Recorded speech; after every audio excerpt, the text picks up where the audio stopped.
Maigret observait la ville. Une femme, panier à la main, traversa lentement le pont sans s'arrêter à saluer une personne qu'elle connaissait à peine. Un panier appuya son vélo contre un mur et alluma une cigarette. Le boulanger discutait gaiement avec un fournisseur. Tout était ordinaire, d'une banalité affligeante. C'est la première impression que donnait Sinclair-sur-Canal, une banalité poussée à l'extrême. Maigret continua de remuer son café bien après qu'il n'en ait plus besoin. Il repassait en revue les visages dans sa tête, non pas comme des suspects, mais comme des personnes vivant sous le même toit silencieux.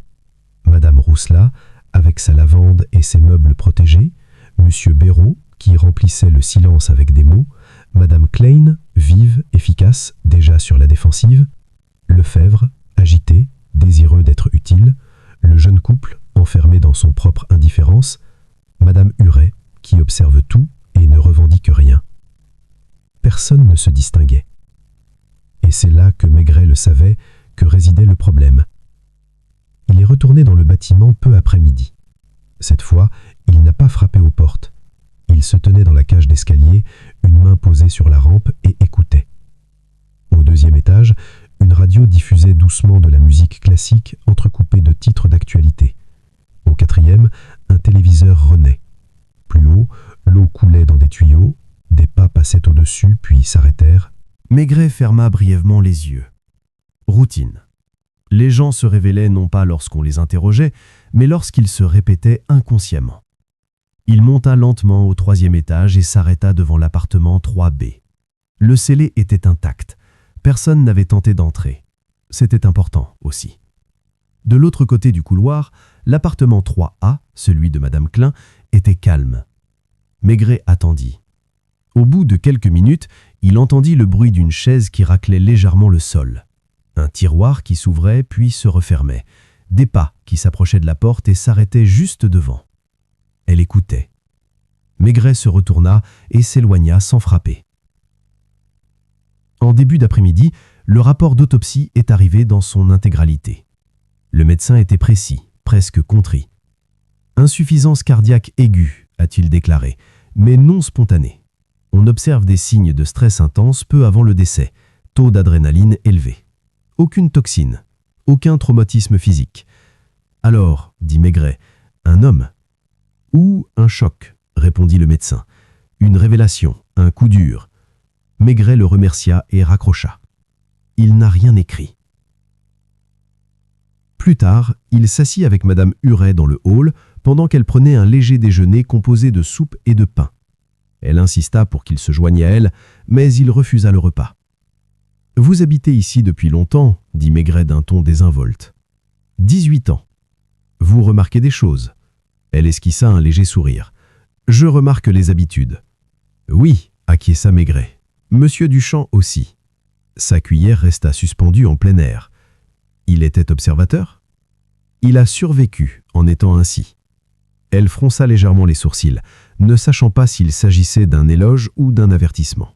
« Est-ce que quelqu'un venait le voir le soir ?» demanda Maigret. Elle secoua la tête. « Non, pas ouvertement. »« Mais ?» Elle soupira.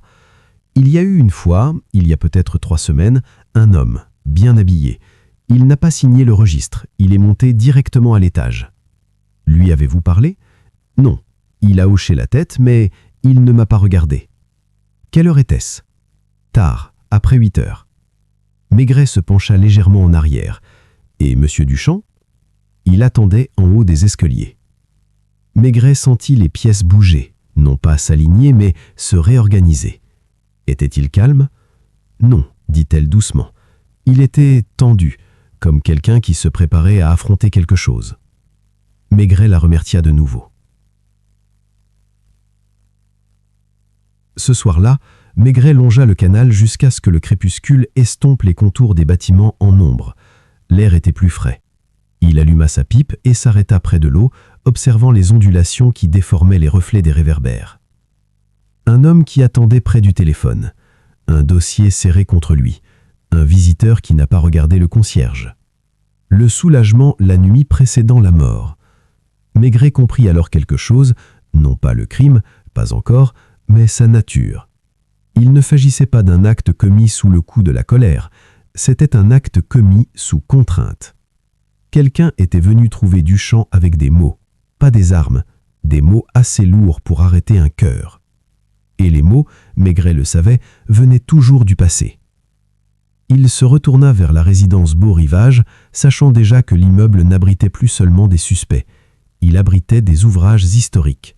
Et demain, il commencerait à les ouvrir, lentement, patiemment, sans forcer. Car ce qui avait tué Alain Duchamp était encore vivant dans les silences de ce lieu. Et le silence, lorsqu'on le laisse trop longtemps seul, finit toujours par parler. Elle l'accueillit poliment, presque avec gratitude, comme si la conversation elle-même était un soulagement. Elle lui proposa du thé. Il accepta, sachant que cela la ralentirait. Ils étaient assis face à face, la petite table entre eux formant une frontière qu'aucun des deux ne ressentait le besoin de franchir. « Vous avez mentionné un dossier, » dit Maigret une fois le thé servi. « Oui. Pouvez-vous le décrire ? Brun, carton, épais. Le genre de carton qu'on utilise pour les documents qu'on ne veut pas plier. L'aviez-vous déjà vu ? Non. » Elle hésita, puis ajouta « Il le tenait avec beaucoup de précaution, comme s'il craignait qu'il ne tombe. » Maigret acquiesça. « Lui avez-vous déjà rendu visite ?» Ses yeux s'écarquillèrent légèrement. « Oh non, jamais. Nous avons seulement échangé quelques mots. Mais vous avez remarqué des choses. » Elle esquissa un léger sourire. « On le fait quand on vit seul. » A-t-il jamais mentionné Paris ?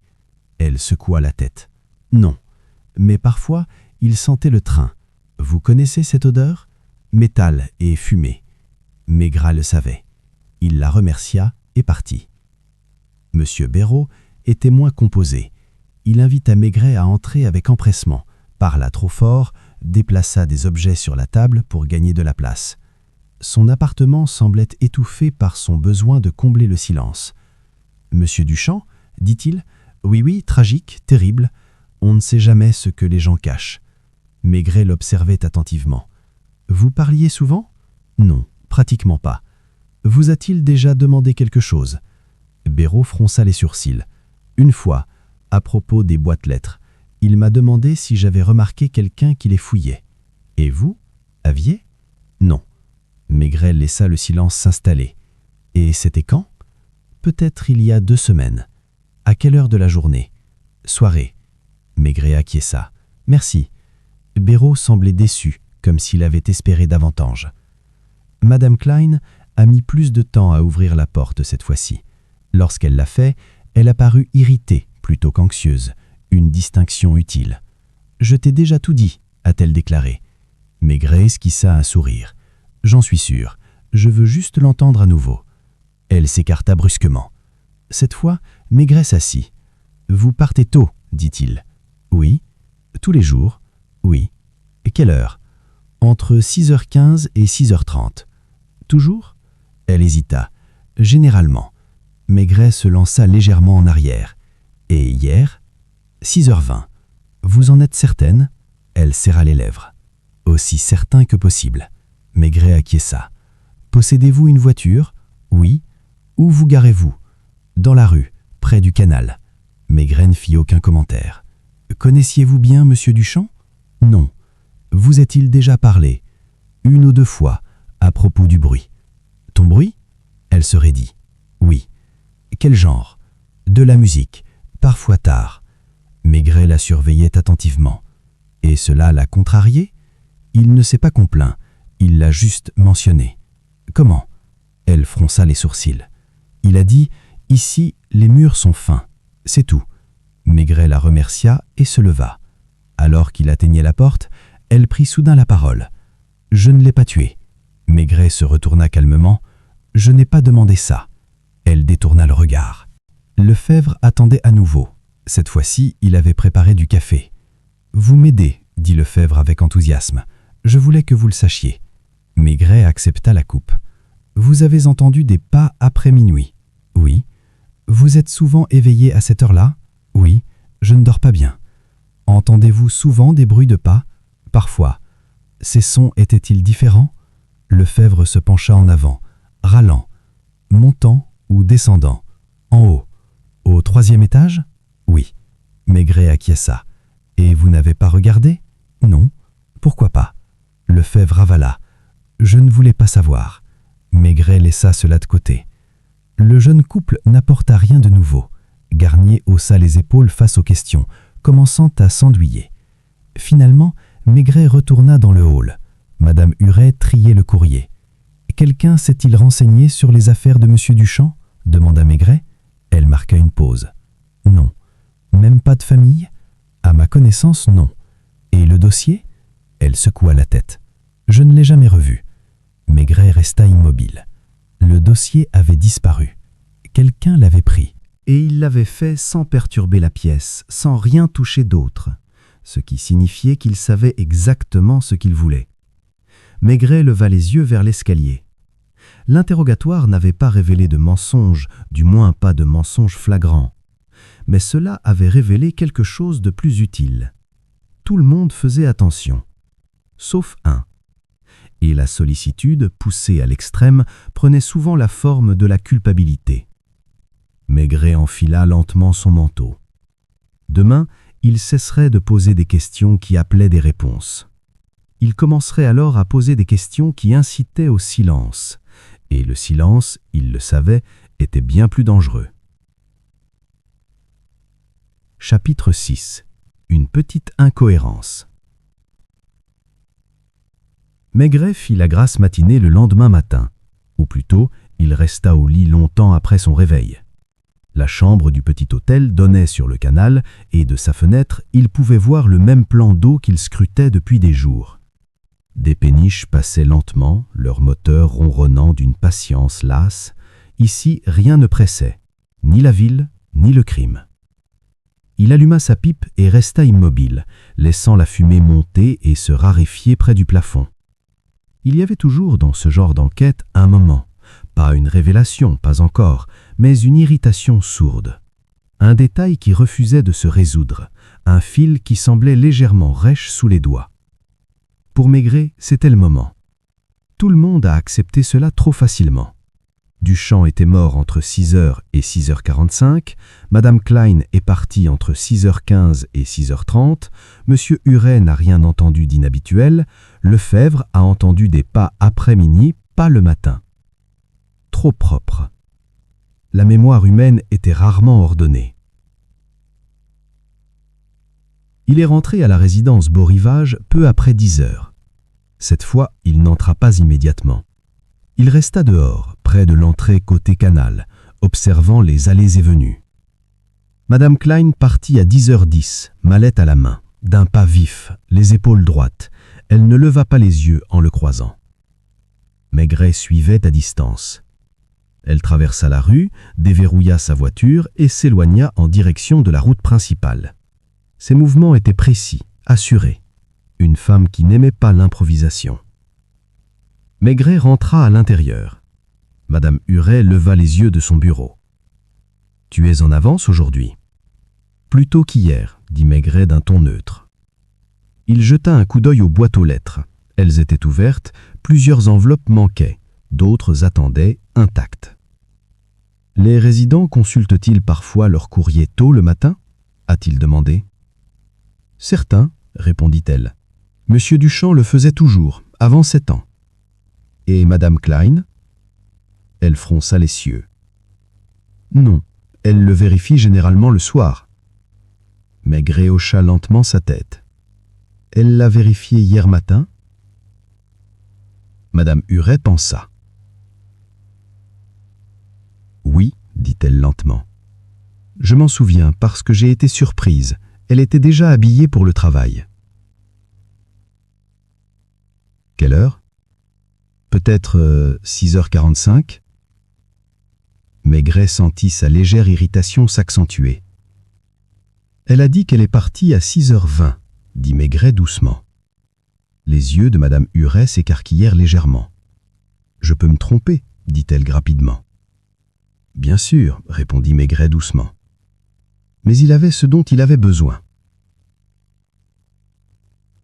Il monta au 3e étage et se tint de nouveau devant l'appartement 3B. Le sel resta intact. De l'autre côté du couloir, l'appartement 3A était vide.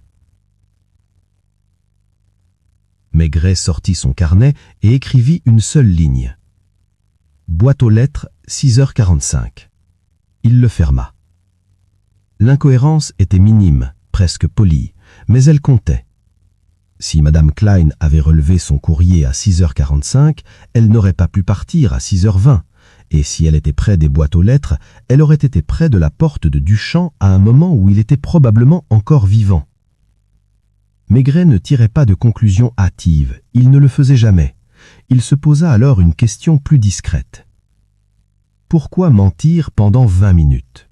Il passa l'après-midi à reconstituer la dernière matinée de Duchamp. Le réveil sonne à 6h15. Le café était prêt, mais à peine bu. Le pain est resté intact, les chaussures alignées près de la porte. Un homme qui s'était préparé à partir, ou pour recevoir quelqu'un. Maigret retourna au café et s'entretint avec le propriétaire, non pas de Duchamp cette fois, mais de routine. « Est-ce qu'il ouvre parfois avant 7 heures ?» demanda Maigret. « Parfois », a répondu le propriétaire, « s'il n'arrive pas à dormir. » Maigret acquiesça. Un homme qui n'arrivait pas à dormir, un téléphone qui sonnait dans le vide, un visiteur arrivé tard dans la nuit, un dossier retiré discrètement, et un voisin qui a modifié l'heure de 20 minutes. Ce soir-là, Maigret retourna à l'immeuble et frappa à la porte de Madame Klein. Elle l'ouvrit immédiatement. « Oui ?»« Je n'entrerai pas, » dit Maigret. « Je n'ai qu'une seule question. » Elle croisa les bras. « Continue. »« Vous avez dit que vous étiez parti à 6h20 hier matin. »« Oui. » « Le concierge se souvient vous avoir vu aux boîtes aux lettres vers 18h45. » Le visage de Madame Klein n'avait guère changé. Des souvenirs ont vacillé derrière ses yeux. « Elle doit se tromper, » dit-elle. « Peut-être, » concéda Maigret. « Mais vous êtes certain de votre heure ?» Elle hésita. « J'ai regardé ma montre. » Maigret acquiesça. « Quelle montre ?» Elle jeta un coup d'œil à son poignet, puis s'arrêta. « Mon téléphone, » dit-elle. Maigret attendit. Elle avala. « J'ai peut-être jeté un coup d'œil rapide au courrier, » a-t-elle ajouté, « avant de partir. Mais vous avez dit que d'habitude vous ne le faites pas. » Oui, enfin, je m'attendais à quelque chose. Quoi? Elle secoua la tête. Rien d'important. Maigret étudia son visage, doucement, sans accusation. Madame Klein, dit-il doucement, quand les gens mentent sur des broutilles, c'est rarement parce que la vérité est dangereuse. Elle n'a rien dit. C'est parce que la vérité est personnelle. Il la remercia et partit.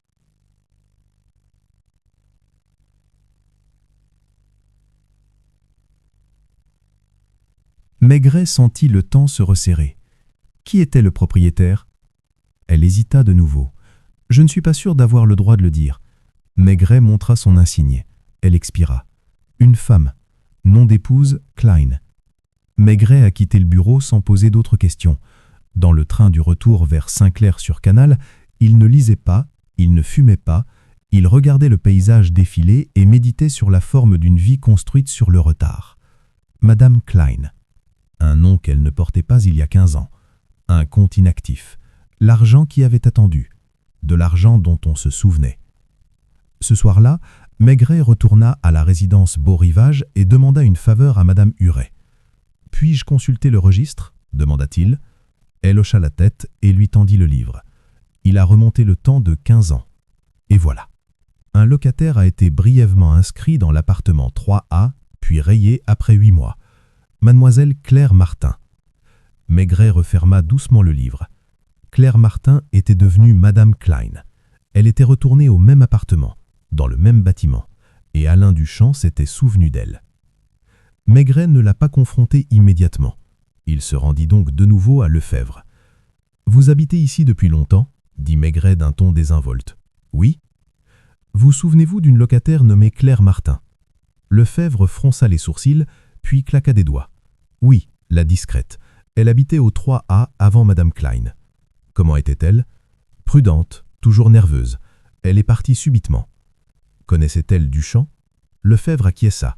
Il parlait parfois, le soir, à voix basse. « À propos de quoi ?» Lefebvre haussa les épaules. « De l'argent peut-être, ou des ennuis. » Maigret le remercia et partit. Au crépuscule, Maigret frappa enfin à la porte de Madame Klein. Cette fois, il a demandé à entrer. Elle n'a pas refusé. Ils s'assirent à la même table qu'auparavant. « Vous étiez Claire Martin », dit Maigret calmement.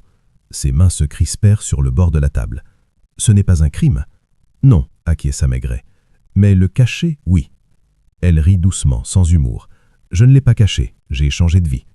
Il y a 15 ans, vous avez quitté cet immeuble subitement. » Elle détourna le regard. « Vous avez récemment ouvert un compte dormant, un compte géré par Alain Duchamp. » Son visage se décolora. « Tu es revenu ici, dit-il doucement, et tu l'as retrouvé. » Un silence pesant s'installa entre eux. Finalement, elle prit la parole. « C'est lui qui m'a contacté, dit-elle, pas moi. » Pourquoi ? Il a dit que le compte devait être clôturé. L'avez-vous fait ? Non. Pourquoi pas ? Elle avala. Parce que si ça fermait, mon mari le saurait. Maigret hocha lentement la tête.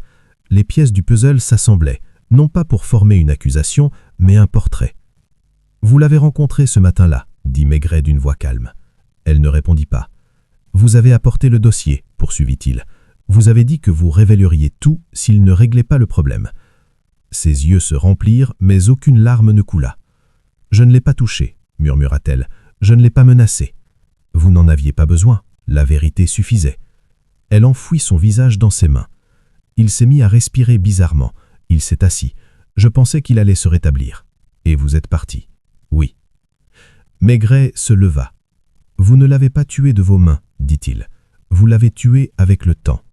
Elle leva les yeux, anéantie. Je voulais juste retrouver ma vie. Maigret enfila lentement son manteau. C'est ce que tout le monde veut. Chapitre 8. La pression psychologique s'accentue. Maigret n'arrêta pas Madame Klein ce soir-là. Cela, plus que toute autre chose, la perturbait. Il quitta son appartement en silence, refermant la porte avec le même soin qu'elle mettait autrefois à clore des chapitres des tiroirs, des chapitres de sa vie. Le bruit de ses pas s'éloignant dans l'escalier sembla résonner plus longtemps qu'il n'aurait dû le faire. Maigret alluma sa pipe et regarda la fumée s'élever en volute. Demain, il cesserait de regarder Duchamp. Il commencerait par examiner ce que Duchamp savait, et qui ne pouvait se permettre que cette connaissance soit révélée au grand jour. Chapitre 7. Vie privée exposée. Maigret ne retourna pas immédiatement à la résidence Beau-Rivage le lendemain. Il est donc allé à Paris. Le premier train était à moitié vide, rempli surtout de banlieusards qui dormaient la tête appuyée contre la vitre et d'hommes comme Maigret, des hommes qui observaient sans être observés. Il choisit un siège côté allée, plia soigneusement son manteau et sortit le petit carnet qu'il avait à peine utilisé jusque-là. Paris était déjà intervenu sans s'annoncer. Les lettres, le dossier, l'odeur des trains. Maigret a commencé là où les gens cachaient généralement ce qu'ils ne voulaient pas que leurs voisins sachent, leur bureau. Alain Duchamp avait travaillé dans un cabinet comptable près de la gare de Lyon. Un cabinet modeste, respectable et discret, du genre de ceux qui géraient les finances de personnes préférant la discrétion à l'ambition. La réceptionniste a immédiatement reconnu le nom. « Oui, monsieur Duchamp, dit-elle. Très fiable, très discret. »« Il est mort, » dit simplement Maigret. Sa main s'est figée au-dessus du clavier. « Oh !» Elle semblait véritablement perturbée. Maigret attendit.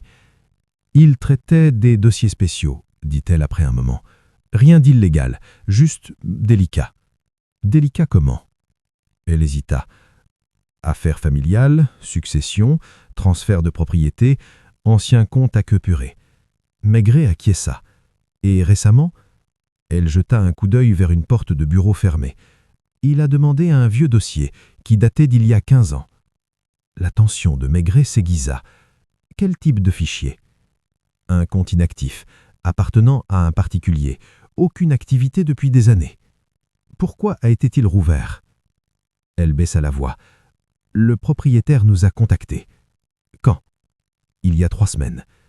Maigret sentit le temps se resserrer. Qui était le propriétaire ? Elle hésita de nouveau.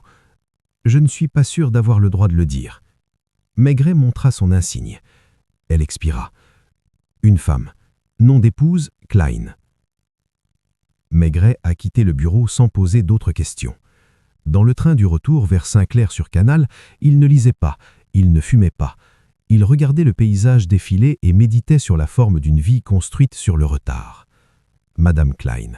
un nom qu'elle ne portait pas il y a 15 ans, un compte inactif, de l'argent qui avait attendu, de l'argent dont on se souvenait. Ce soir-là, Maigret retourna à la résidence Beau-Rivage et demanda une faveur à Madame Huret. « Puis-je consulter le registre ?» demanda-t-il. Elle hocha la tête et lui tendit le livre. Il remonta le temps de 15 ans. Et voilà. Un locataire a été brièvement inscrit dans l'appartement 3A, puis rayé après 8 mois. Mademoiselle Claire Martin. Maigret referma doucement le livre. Claire Martin était devenue Madame Klein. Elle était retournée au même appartement, dans le même bâtiment, et Alain Duchamp s'était souvenu d'elle. Maigret ne l'a pas confronté immédiatement. Il se rendit de nouveau à Lefebvre. « Vous habitez ici depuis longtemps ?» dit Maigret d'un ton désinvolte. « Oui. »« Vous vous souvenez d'une tenante nommée Claire Martin ?» Lefebvre fronça les sourcils, puis claqua des doigts. « Oui, la discrète. Elle habitait au 3A, avant Madame Klein. Comment était-elle » Prudente, toujours nerveuse. Elle est partie subitement. Connaissait-elle Duchamp? Lefebvre acquiesça. Il parlait parfois, le soir, à voix basse. À propos de quoi? Lefebvre haussa les épaules. D'argent peut-être, ou d'ennui. Maigret le remercia et partit. Au crépuscule, Maigret frappa enfin à la porte de Madame Klein. Cette fois, il demanda à entrer. Elle ne refusa pas. Ils s'assirent à la même table que précédemment. « Vous étiez Claire Martin », dit Maigret calmement. Ses mains se crispèrent sur le bord de la table. « Ce n'est pas une crime. »« Non », acquiesça Maigret. « Mais le cacher, oui. » Elle rit doucement, sans humour. « Je ne l'ai pas caché. J'ai changé de vie. »« Il y a 15 ans, » dit Maigret. « Vous avez quitté cet immeuble subitement. » Elle détourna le regard. « Vous avez récemment ouvert un compte dormant, » poursuivit Maigret. « Un compte géré par Alain Duchamp. » Son visage se décolora. « Tu es revenu ici, » dit-il doucement, « et tu l'as retrouvé. » Un silence pesant s'installa entre eux. Finalement, elle prit la parole. « C'est lui qui m'a contacté, » a-t-elle dit. « Pas l'inverse. Pourquoi ? Il a dit que le compte devait être clôturé. L'avez-vous fait ? Non. Pourquoi pas ? Elle avala. Parce que si ça fermait, mon mari le saurait. Maigret hocha lentement la tête. Les pièces du puzzle s'assemblaient, non pas pour former une accusation, mais un portrait. « Vous l'avez rencontré ce matin-là » dit Maigret d'une voix calme. Elle n'a pas répondu. « Vous avez apporté le dossier » a-t-il poursuivi. « Vous lui avez dit que vous révéleriez tout s'il ne réglait pas le problème. » Ses yeux se remplirent, mais aucune larme n'a coulé. « Je ne l'ai pas touché » murmura-t-elle. « Je ne l'ai pas menacé. »« Vous n'en aviez pas besoin » dit Maigret. La vérité suffisait. Elle enfouit son visage dans ses mains. « Il s'est mis à respirer bizarrement » a-t-elle dit. « Il s'est assis. Je pensais qu'il allait se rétablir. »« Et vous êtes parti ?»« Oui. » Maigret se leva lentement. « Vous ne l'avez pas tué de vos mains, » dit-il. « Vous l'avez tué avec le temps. » Elle leva les yeux, anéantie. « Je voulais juste retrouver ma vie. » Maigret enfila lentement son manteau. « C'est ce que tout le monde veut, » dit-il doucement. Chapitre 8. La pression psychologique s'accentue. Maigret n'arrêta pas Madame Klein ce soir-là. Cela, plus que toute autre chose, la perturbait. Il quitta son appartement en silence, refermant la porte avec le même soin qu'elle mettait autrefois à clore des comptes, des tiroirs, des chapitres de sa vie. Le bruit de ses pas s'éloignant dans l'escalier sembla résonner plus longtemps qu'il n'aurait dû. Elle resta assise à table longtemps après son départ, fixant l'endroit où ses mains s'étaient posées, comme s'il avait laissé quelque chose d'invisible derrière lui. Et d'une certaine manière, il l'avait fait. Maigret regagna son hôtel et commanda un dîner simple, soupe, pain, un petit morceau de fromage. Il mangea lentement, méthodiquement, écoutant les bruits feutrés de la salle de manger. Un couple murmurait dans un coin. Un homme d'affaires pliait sa serviette avec une minutie excessive. Maigret repensait à Duchamp assis en face de Madame Klein dans l'appartement 3B. Les mêmes silences prudents, la même retenue. Maigret savait que la pression ne venait pas des cris. Elle venait du fait d'être vue. Il dormit profondément cette nuit-là, comme il le faisait toujours lorsqu'une affaire avait atteint son stade le plus critique. Le lendemain matin, la ville s'éveilla dans un calme inquiétant. La nouvelle s'était répandue, non pas officiellement, non pas ouvertement, mais comme toujours dans des endroits comme Saint-Clair sur Canal. À la boulangerie, on baissait la voix. Les conversations s'interrompaient dès qu'une personne entrait. Les regards s'attardaient trop longtemps sur des visages qu'on avait croisés des centaines de fois sans même les remarquer. Madame Klein n'est pas allée travailler. Cela aussi, Maigret le remarqua, sans commentaire. Il est donc retourné à l'hôtel Beau Rivage et a repris son attente. Il était assis dans le hall avec Madame Hurette, sans poser de questions, sans prendre de notes. Il était là, immobile et pesant, comme un meuble qui avait toujours fait partie du décor. « Inspecteur », finit par dire Madame Hurette, incapable de supporter le silence. « Est-ce que vrai ce que disent les gens ?» Maigret la regarda calmement. « Que disent-ils ?»« Que ce monsieur Duchamp, que ce n'était pas naturel. » Maigret n'a pas répondu directement. « C'était humain », a-t-il finalement déclaré. Elle fronça les sourcils, ne sachant pas ce que cela signifiait. Il observa les résidents traverser le hall. Monsieur Béraud s'attarda plus longtemps que d'habitude près des boîtes aux lettres, feignant de lire un dépliant qu'il avait déjà lu 2 fois. Le jeune couple évita le regard et partirent ensemble en chuchotant. Garnier sortit bruyamment, pressé de quitter l'atmosphère. Madame Klein n'est pas apparue. En début d'après-midi, Maigret monta à l'étage et frappa à la porte de Lefebvre. Lefebvre répondit rapidement, presque avec empressement. « Vous avez trouvé quelque chose » dit-il. Maigret entra sans le contredire. « Te souviens-tu de la nuit où tu as entendu des pas » demanda Maigret. « Oui. Êtes-vous sûr qu'il était après minuit » Lefebvre hésita. « Oui, je le supposais. Il faisait sombre. Mais vous n'avez pas regardé l'heure. » « Non. » Maigret acquiesça. « Et vous habitez juste en dessous de l'appartement 3B » ?»« Oui. Si quelqu'un s'asseyait là tôt le matin et parlait à voix basse, vous ne l'entendriez peut-être pas. C'est vrai. Mais si quelqu'un partait subitement, vous pourriez... » Lefebvre avala. « Oui. » Maigret se pencha plus près, non pas de manière menaçante, mais simplement présent. « Avez-vous entendu des pas ce matin ?» Le regard de Lefebvre se porta brusquement vers la porte. « J'ai entendu quelque chose, brièvement, mais j'ai cru que c'était Messieurs Duchamp. » « Quelle heure ?»« Après 6 heures, avant 7 heures. » Maigret hocha de nouveau. « Vous n'en aviez pas parlé auparavant. Je n'étais pas sûr que cela ait une importance. » Maigret se leva. « C'est le cas maintenant. » Le soir venu, la pression avait commencé à se propager. Madame Roussel frappa au bureau de Madame Huret pour se plaindre d'un bruit inexistant. Monsieur Béraud demanda s'il était prudent de rester dans l'immeuble. Le jeune couple se disputait à voix basse derrière leur porte. Et Madame Klein resta dans l'appartement 3A, les rideaux tirés. Maigret n'est pas allé la voir. Il attendit.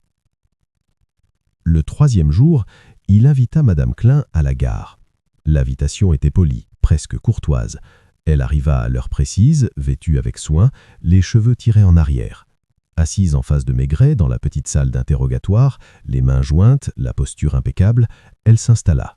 « Vous auriez pu m'arrêter » a-t-elle finalement déclaré. « Oui » acquiesça Maigret. « Pourquoi ne l'avez-vous pas fait » Maigret la regarda fixement. « Parce que vous êtes déjà emprisonné. » Elle tressaillit. Il lui versa un verre d'eau et le lui tendit. Elle n'y toucha pas. « Vous n'aviez pas l'intention de tuer Alain Duchamp, a-t-il dit. « Je n'avais pas l'intention de le contraindre. J'avais besoin qu'il règle le problème, le compte, l'argent. Et il n'a pas pu. Non. Il a dit qu'il était trop tard, que fermer maintenant exposerait tout. » Maigret acquiesça. « Vous avez apporté le dossier, vous l'avez posé sur la table. Vous avez expliqué calmement ce qui se passerait si votre mari apprenait la vérité. » Sa voix s'éteignit. « Je lui ai dit que j'irais voir les autorités. Et cela l'a effrayé. Oui. » Maigret se pencha plus près, non pas de manière menaçante, mais simplement présent. « Pourquoi ?» Elle hésita. « Parce que ce compte n'était pas seulement le mien. » Maigret attendit. « Cela appartenait à un homme, murmura-t-elle. Un homme qui est maintenant mort. » Maigret sentit la dernière pièce se mettre en place. Et Duchamp le savait. Oui. Quelqu'un d'autre? Non. Maigret se pencha vers l'arrière. « Vous n'avez pas seulement menacé sa réputation, vous avez menacé de rouvrir un dossier de mort. » Elle ferma les yeux. « Il m'a dit de partir. Il a dit qu'il avait besoin de temps. Et vous ne lui avez pas donné. J'ai attendu, insista-t-elle. J'ai attendu qu'il dise autre chose. Mais il ne l'a pas fait. Non. Et lorsqu'il s'est effondré, j'ai figé. » Maigret hocha lentement. C'est souvent à ce moment-là que tout bascule. Elle se mit alors à pleurer, non pas de manière théâtrale, non pas bruyamment, mais avec l'effondrement contrôlé de quelqu'un qui s'était retenu trop longtemps. « Je n'ai pas appelé à l'aide, déclara-t-elle. Je ne l'ai pas touché. Je suis juste partie. »« Oui, » dit Maigret doucement. Un silence s'installa à nouveau entre eux. Maigret la raccompagna jusqu'au bâtiment ce soir-là. Pas en tant que prisonnier, pas encore. Comme quelqu'un qui retourne à l'endroit où tout a commencé. Les habitants observaient la scène, cachée derrière les portes et les rampes d'escalier. Personne ne parlait. Madame Klein s'arrêta devant l'appartement 3B. « Je n'avais jamais eu l'intention de revenir ici, » dit-elle doucement. « Personne ne le fait jamais, » répondit Maigret. Elle se tourna vers lui. « Allez-vous m'arrêter » Maigret soutint son regard. « Demain, » dit-il, « après que tu aies dormi. » Elle hocha la tête, étrangement soulagée. Ce soir-là, Maigret se tenait une fois de plus au bord du canal, pipe éteinte, les mains enfouies dans son manteau. Le crime n'avait pas été commis par poison ni par violence. Cela avait été commis de mémoire, avec la pression lente et insoutenable d'un passé qui refusait de rester enfoui. Maigret savait comment l'affaire allait se terminer. Mais les fins, comme les confessions, étaient plus efficaces lorsqu'on leur laissait le temps de mûrir. Demain, la vérité éclatera au grand jour, et quand cela arrivait, on n'avait pas l'impression que justice était rendue. Cela semblerait inévitable. Chapitre 9. Le jeu de l'attente. Maigret croyait profondément à l'attente. Non pas l'attente passive de l'indécision, mais l'indécision active, celle qui met les nerfs à rude épreuve, qui laisse les pensées tourner en rond jusqu'à ce qu'elles ne puissent plus s'échapper. Il avait appris depuis longtemps que la vérité se révélait rarement sous les projecteurs d'un interrogatoire. Elle surgissait dans les silences, dans les nuits blanches, dans ces interminables heures où rien ne se passait. La journée a commencé sans cérémonie. Saint-Clair-sur-Canal s'éveilla sous un ciel pâle, le canal plat et incolore, comme épuisé par la réflexion. Maigret arriva à la résidence Beau-Rivage peu après 8 heures et prit place dans le hall. Il ôta son manteau, le plia sur son bras et le déposa sur le dossier de la chaise à côté de lui. Il n'a pas ouvert de fichier. Il ne parla pas. Madame Hurel observait depuis derrière le bureau, troublée par ce silence. « Tu attends quelqu'un » demanda-t-elle finalement. Maigret hochait une fois. Elle n'a rien ajouté. Les habitants l'ont observé. Ils l'ont toujours fait. Monsieur Béraud descendit l'escalier 2 fois, feignant d'avoir oublié quelque chose dans son appartement. À chaque fois, il ralentissait en passant devant Maigret, espérant peut-être une question, un signe de reconnaissance, un signe qu'il était impliqué dans une affaire importante. Maigret ne lui en devint aucune. Le jeune couple s'éloigna ensemble en chuchotant, la femme jetant un dernier regard en arrière comme si elle s'attendait à être arrêtée. Il ne l'était pas. Lefebvre resta un moment près de la cage d'escalier, puis remonta, mal à l'aise face au silence auquel il avait lui-même contribué. Et Madame Klein resta derrière sa porte. À midi, le bâtiment semblait oppressé, comme si ses murs s'étaient légèrement enfoncés. Les sons portaient plus loin, une porte qui claquait résonnait, le bruit d'une cuillère heurtant une tasse paraissait fort. Maigret ne bougea pas. Il pensait à Duchamp, de la façon dont il attendait près du téléphone le soir, de la façon dont il s'était assis en face de lui, écoutant, comprenant trop tard qu'il y avait des vérités qu'on ne pouvait corriger, qu'il fallait seulement endurer. Maigret savait que c'était ce qu'avait ressenti Duchamp dans ces derniers instants, le poids de l'attente. En début d'après-midi, Maigret monta à l'étage, non pas pour frapper, mais pour rester debout. Il se plaça sur le palier du 3e étage, là où le couloir faisait un léger virage et où les portes des appartements 3A et 3B se faisaient face comme des miroirs relutants. L'appartement 3B était scellé, silencieux, fermé à jamais. L'appartement 3A respirait. Il entendit du mouvement à l'intérieur, des pas lents, une chaise reculée, le son étouffé d'une radio qui s'alluma, puis s'éteignait. Maigret resta où il était. Les minutes passèrent.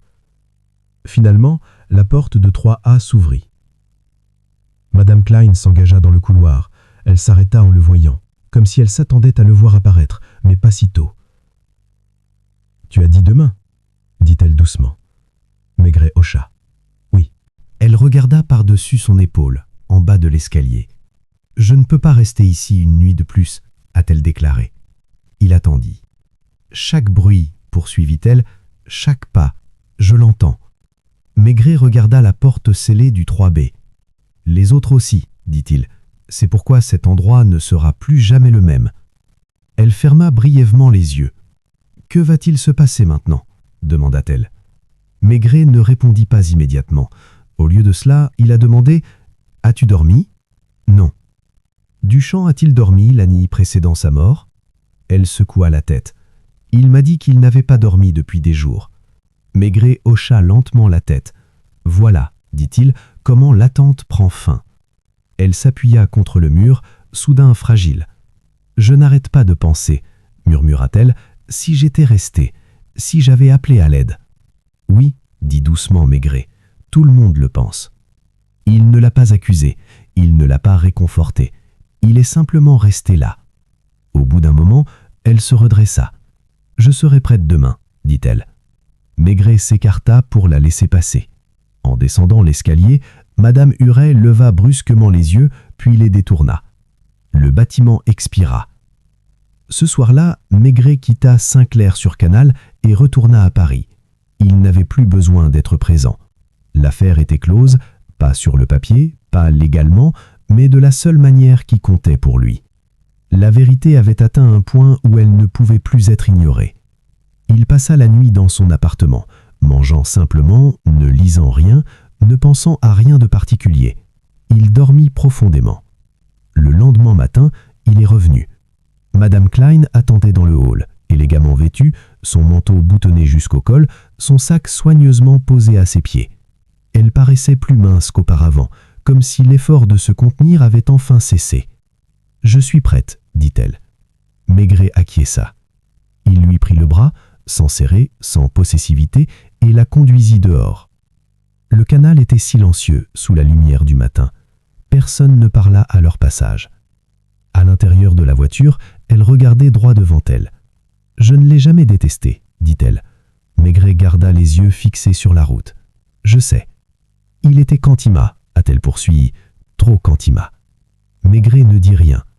C'est ce qui a rendu la situation insupportable. Il continua sa route. L'attente était terminée. Ce qui subsistait, c'était la faiblesse humaine sous-jacente, la part qui avait finalement cédé sous la pression du temps, des souvenirs et de la peur. Et cela, Maigret le savait, serait la chose la plus difficile à vivre pour quiconque. Chapitre 10. La faiblesse humaine. La salle d'interview du quai des Orfèvres était plus petite que ce que les gens attendaient. Madame Klein le remarqua immédiatement. La table abîmée, les deux chaises dépareillées, la fenêtre placée trop haut pour bien voir. Ce n'était pas fait pour intimider, mais pour durer, à l'image de Maigret lui-même. Elle s'assit sans qu'on lui demande. Elle posa son sac par terre, entre ses pieds, comme si elle craignait qu'on lui prenne. Maigret resta un instant immobile, l'observant, non pas comme une suspecte, mais comme une femme qui était arrivée au terme d'une longue attente. « Vous n'avez pas besoin de parler pour l'instant, » dit-il calmement. « Je sais, » répondit-elle, « mais si j'attends, je recommencerai à mentir. » Il s'assit en face d'elle. Pendant plusieurs secondes, aucun des deux ne parla. Dehors, les bruits étouffés de Paris parvenaient à travers le bâtiment. La circulation, des pas, l'écho d'imprécis lointains qui appartenaient à d'autres vies. « Parle-moi de ce conte, » dit Maigret. Elle hocha la tête, comme si elle se préparait mentalement. « J'avais 26 ans, » commença-t-elle. « Je travaillais comme secrétaire dans une petite entreprise d'import-export. J'y ai mis un homme, plus âgé, marié, charmant d'une manière discrète.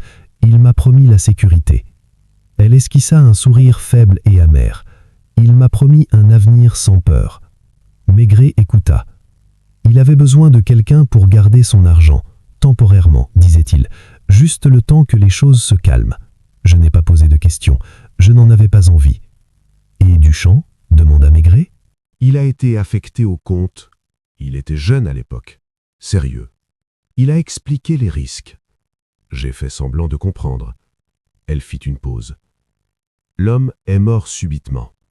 Un accident, officiellement. Maigret n'éprouva aucune surprise. L'argent était toujours là, poursuivit-elle. Trop important pour être ignoré, trop dangereux pour être déplacé. Alors vous êtes parti, dit Maigret. Oui. J'ai changé de nom, je me suis marié, j'ai construit une vie en apparence sans tache. Et le comte? Je me suis dit que ça n'existait plus. Maigret acquiesça, jusqu'à ce que Duchamp la rouvre. Oui. Elle leva les yeux vers lui, les yeux brillants d'une panique contenue. Il ne m'a pas menacé, il ne m'a pas accusé, il m'a juste rappelé quelque chose, calmement, comme si c'était une chose banale. Et cela vous a fait plus peur que la colère ne l'aurait fait, a dit Maigret. Elle hocha la tête. Il a dit que le cabinet avait été contacté et que le dossier devait être réglé. Résolu comment? En disant la vérité. Maigret se pencha légèrement en arrière. Cela n'a jamais été une option pour vous. Non, murmura-t-elle, parce que la vérité aurait détruit tout ce que j'avais construit. Maigret étudia son visage. Et vous êtes donc retourné à Saint-Clair-sur-Canal? Elle hocha de nouveau la tête. Je pensais pouvoir le convaincre, faire appel à sa bonté. Et quand cela a échoué, j'ai fait appel à son sens des responsabilités. Maigret attendit. Je lui ai dit que j'irais moi-même voir les autorités, a-t-elle déclaré, que j'avouerais tout, à moins qu'il ne trouve un moyen de fermer le compte discrètement. La voix de Maigret resta calme. Et vous saviez ce que cela signifierait pour lui. Elle ferma les yeux. Il avait signé des documents, il avait pris des décisions, il aurait été impliqué. Et ce savoir, dit Maigret, suffisait. Elle hocha la tête. Il n'a pas crié, il n'a pas argumenté, il est simplement resté là, parfaitement immobile. Maigret l'a facilement imaginé. Il a dit qu'il avait besoin de temps, a-t-elle poursuivi, pour réfléchir, pour trouver une solution. Et vous avez refusé de le lui donner. J'ai attendu, insista-t-elle faiblement. Vous attendiez une réponse qui vous sauverait, corrigea doucement Maigret. Pas une qui le sauverait, lui. Ses épaules s'affaissèrent. Oui. Le silence retomba dans la pièce.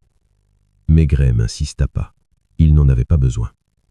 C'était là la faiblesse, non pas la gupride seule, ni la peur seule, mais le refus d'accepter la perte, la conviction qu'une vie, une fois construite, devait être préservée à tout prix. « L'aimiez-vous » demanda Maigret soudain. Elle parut surprise. « Non » répondit-elle rapidement. Puis, après une pause, « Je le respectais. »« C'est souvent pire » dit Maigret à voix basse. Elle hocha la tête, comprenant. « Quand il s'est effondré, j'ai su ce qui se passait. Je l'avais déjà vu. Mon père est mort comme ça. » Maigret sentit le poids de cet aveu s'installer entre eux. « Et pourtant tu es parti. »« Oui. »« Pourquoi ?» Elle baissa les yeux sur ses mains. « Parce que si j'étais resté, j'aurais dû expliquer pourquoi j'étais là. » Maigret acquiesça. « Et expliquer, dit Maigret, aurait été la fin. » Elle se mit alors à pleurer, pas fort, pas de façon théâtrale, juste le soulagement progressif de quelqu'un qui avait retenu son souffle pendant 15 ans. Maigret regarda. Quand elle sut calmer, il se leva. « Vous serez inculpé. Pas de meurtre. » Elle leva brusquement les yeux. « Non, » a dit Maigret. « Non, avec homicide involontaire et avec délit financier. » Elle hocha lentement la tête. « Cela me paraît juste, » a-t-elle déclaré. Maigret prit son manteau. « Une dernière chose, » ajouta-t-il. Elle le regarda. « Alain Duchamp n'est pas mort parce que vous l'avez menacé, » déclara Maigret. « Il est mort parce qu'il ne pouvait pas vivre avec ce qu'il savait déjà. » Elle absorba cela en silence. « C'est ce qui en fait un crime, » dit Maigret, « et ce qui le rend humain. » Il quitta la pièce, discrètement. Derrière lui, Madame Klein restait assise, enfin seule, avec la vérité qu'elle avait passé la moitié de sa vie à éviter. Chapitre 11. La confrontation. La confrontation ne s'est pas déroulée comme prévu. Il n'y eut ni cris, ni coups de poing, ni révélations soudaines assénées comme des verdicts. Lorsque Maigret revint à Saint-Clair-sur-Canal 2 jours plus tard, la ville était déjà en proie au doute. On pressentait la faim comme les animaux pressentent l'orage. Ils étaient déçus. Maigret arriva en fin d'après-midi, alors que les ombres s'étiraient plus que de raison et que le canal reflétait le ciel de gris feutré. Il se rendit à la résidence Beaurivage sans hâte, sans dossier, sans autre signe d'autorité que sa simple présence. Madame Huret leva les yeux lorsqu'il entra. « Alors, c'est terminé ?» demanda-t-elle doucement. Maigret ôta son chapeau. « Presque. » Il s'assit dans le même fauteuil qu'il avait si souvent occupé ces derniers jours. Ce fauteuil lui semblait presque familier. Les bâtiments se souvenaient de ces choses-là. « J'ai besoin de tout le monde en bas, dit-il. Dans une demi-heure. » Ses yeux s'écarquillèrent. « Tout le monde ?» ?»« Oui. » Elle hocha la tête et se leva lentement, répétant déjà les mots qu'elle allait utiliser. Ils se sont rassemblés maladroitement dans le hall. Monsieur Béraud arriva le premier, anxieux et sur ses gardes. Le jeune couple suivit, chuchotant. Garnier, les bras croisés, était appuyé contre le mur, visiblement irrité. Madame Roussel arriva en dernier, vêtue avec soin, comme pour aller à l'église. Et puis, Madame Klein. Elle entra discrètement et se tint à l'écart des autres. Personne ne lui adressa la parole, personne ne la regarda longuement. L'espace autour d'elle semblait vide, comme si quelque chose avait été enlevé sans être remplacé. Maigret attendit que le dernier murmure s'éteigne. Il se leva. « Je ne vous retiendrai pas longtemps, dit-il calmement. Je ne crois pas aux cérémonies. » Personne ne rit. « Vous avez tous vécu sous le même toit pendant des années. Vous vous croisiez dans les escaliers. Vous partagiez les mêmes murs, les mêmes bruits, les mêmes habitudes. Et un matin, l'un d'entre vous est mort. » Madame Roussel baissa les yeux. « Il ne s'agit pas d'un crime violent, » a déclaré Maigret. « Aucune arme n'a été utilisée. Personne n'a levé la main. » Monsieur Béraud bougea de mauvais air. « Mais c'était un crime, » poursuivit Maigret, car un homme était placé dans une situation où son cœur ne pouvait supporter ce que sa conscience lui imposait déjà. Le silence s'épaissit. Maigret se tourna légèrement, pas de façon spectaculaire, juste ce qu'il fallait. « Madame Klein, » dit-il. Elle ne broncha pas. « Oui, » répondit-elle. « Vous connaissiez Alain Duchamp avant de revenir dans ce bâtiment. »« Oui. » « Vous avez apporté avec vous quelque chose qu'il vous avait aidé à cacher il y a de nombreuses années. » Elle hocha la tête. « Et lorsque ce passé est revenu dans sa vie, dit Maigret d'un ton égal, vous avez exigé qu'il fasse disparaître à nouveau. » Sa voix était à peine audible. Je lui ai demandé. Maigret ne l'a pas contredite. « Tu as lâché son corps quand son cœur l'a lâché, non pas parce que tu voulais sa mort, mais parce que rester t'aurait obligé à détruire la vie que tu avais construite. » Les mots se déposèrent lentement, comme de la poussière.